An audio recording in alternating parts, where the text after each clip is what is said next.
প্রত্যেকদিন সন্ধ্যাবেলায় টেনশন থাকে কি নাস্তা বানাবো সবার জন্য। সন্ধ্যাবেলায় একটু ভাজা পোড়া খেতে অবশ্য সবারই কম বেশি ভালো লাগে।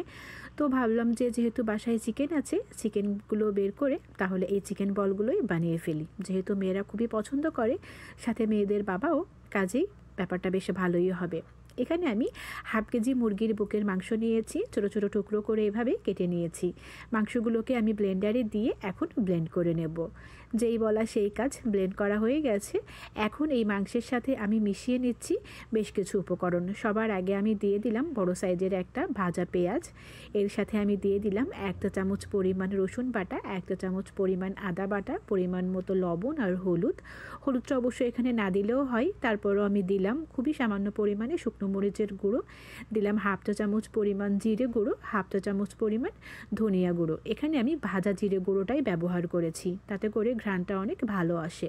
খুবই সামান্য পরিমাণে মোটামুটি 2টো কাঁচামরিচ কুচি আমি দিয়ে দিলাম। এরপর দিয়ে দিলাম 1/3 কাপ ব্রেড কাম, সাথে দিয়ে দিলাম 4 টেবিল চামচ পরিমাণ কর্নফ্লাওয়ার।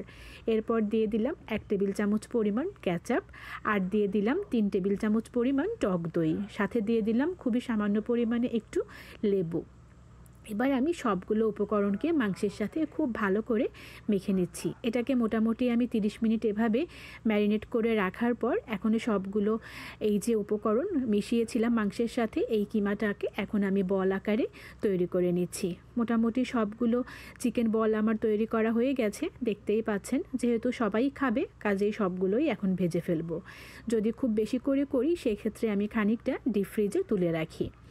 তো মোটামুটি আমি তেলটা গরম করতে দিয়েছিলাম আগেই, তেলটা গরম হয়ে গেছে। এখন আমি এই সবগুলো চিকেন বলকে মোটামুটি চুলোটাকে মিডিয়াম আঁচে রেখেই ভেজে নেব।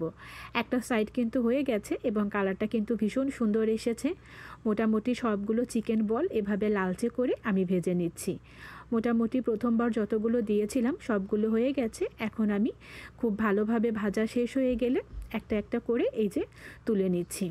ভীষণ মজা হয় কিন্তু আসলে এই চিকেন বলগুলো খেতে, সাথে যদি চা অথবা কফি থাকে তাহলে তো আর কোনো কথাই নেই।